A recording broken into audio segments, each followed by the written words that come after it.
کبھی ہم نے سوچا ہے کہ ہم نے نبی صلی اللہ علیہ وسلم سے تو محبت کرتے ہیں، مگر ان کی زندگی کی عادتیں، ان کی سنتیں ہماری زندگیوں سے غائب کیوں ہو گئی ہے؟ آج ہم نعتیں سنتے ہیں، محبت کے نعرے لگاتے ہیں، لیکن نبی صلی اللہ علیہ وسلم کی وہ چھوٹی چھوٹی سنتیں جو دلوں کو نرم کرتی تھی، ہم نے کہیں پیچھے چھوڑ دیے ہیں۔ آئیے آج 5 ایسی بھولی ہوئی سنتوں کے بارے میں تذکرہ کرتے ہیں جنہیں اگر ہم اپنی زندگی میں زندہ کر لے تو اللہ ہم سے راضی ہو جائے گا اور ہماری زندگیاں بدل جائیں گی۔ وہ سب سے پہلی سنت کون سی ہے؟ نرم لہجے میں بات کرنا۔ نرم لہجے میں بات کرنا، نبی کریم صلی اللہ علیہ وسلم نے فرمایا نرم کلام صدقہ ہے۔ آپ صلی اللہ علیہ وسلم سخت ترین دشمنوں سے بھی نرمی سے بات کرتے تھے، یہی وجہ تھی کہ لوگ دشمنی چھوڑ کر اسلام قبول کرتے تھے۔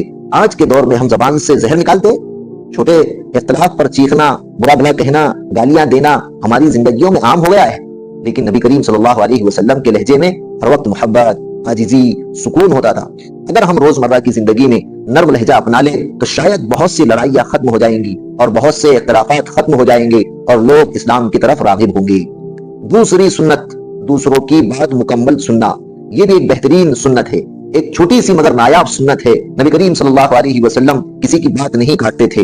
حدیث میں آتا ہے آپ پوری بات سنتے، سر ہلاتے اور پھر جواب دیتے۔ یہ آپ صلی اللہ علیہ وسلم کی بہترین سنت ہے۔ آج غور کرے تو ہم جلدی میں فیصلہ کر دیتے ہیں، بیچ میں بولتے ہیں، توہین کرنے لگتے ہیں، بحث جیتنے کے لیے ضد کرتے ہیں، لیکن یہ سنت ہے کہ سنو، سمجھو اور نرمی سے جواب دو۔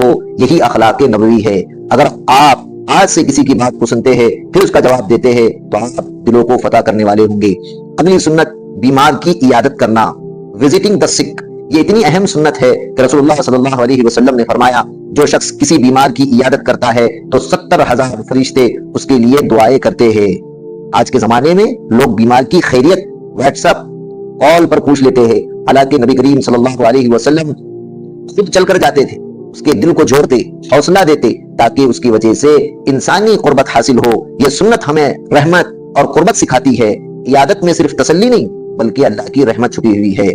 چوتھی جو سنت ہے، زمین پر عاجزی سے بیٹھنا۔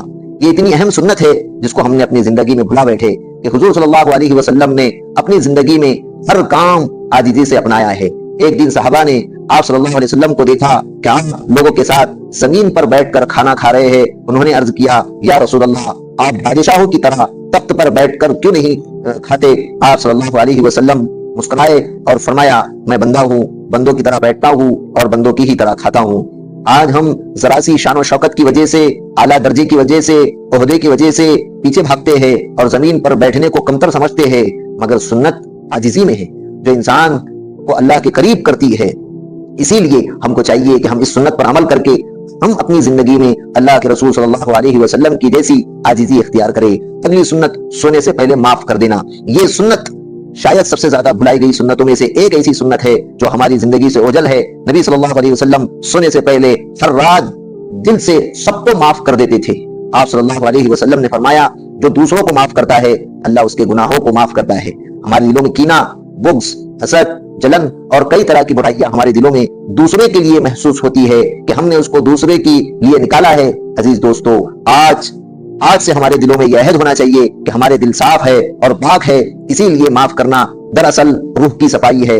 سونے سے پہلے دل صاف کر دو، یہی سکون ایمان کی علامت ہے۔ آج ہم یہ پیغام لے کر جائیں گے کہ عزیز دوستو، میرے عزیز بھائیوں اور بہنوں، صرف سنت ماضی کی یاد نہیں، یہ زندگی کا نور ہے۔ آئیے آج عزم کرے کہ ہم ان بھولی ہوئی سنتوں کو دوبارہ اپنی زندگی میں زندہ کریں گے۔ نرم بات کرنا، توجہ سے سننا، بیمار کی عیادت کرنا، عاجزی سے بیٹھنا، معاف کرنا۔ اگر ہم یہ 5 سنتیں اپنا لے تو ہماری زندگی میں نرمی، دل میں رحمت اور گھروں میں برکت اور زندگی میں سکون آئے گا، جو ہماری زندگی کے لیے کامیاب زندگی گزارنے کا بہترین ذریعہ ہوگا۔ میں اللہ سے دعا گو ہوں کہ اللہ ہم ان تمام سنتوں کو اپنانے اور اس کو اپنی زندگی میں لانے کی توفیق عطا فرمائے۔ اگر یہ ویڈیو آپ کے دل کو لگی ہو تو ایک نیکی کی نیت سے اسے لائک ضرور کیجیے۔ ہمارے چینل وقار خان ندوی کو سبسکرائب کیجیے تاکہ مزید اسلامی، تعلیمی، روحانی ویڈیوز آپ تک پہنچتی رہے۔ اور یاد رکھیے، علم نیکی کی بات کو پھیلانا صدقہ جاریہ ہے، تو اس ویڈیو کو دوسروں تک پہنچانے کا ذریعہ بنی۔ جزاک اللہ۔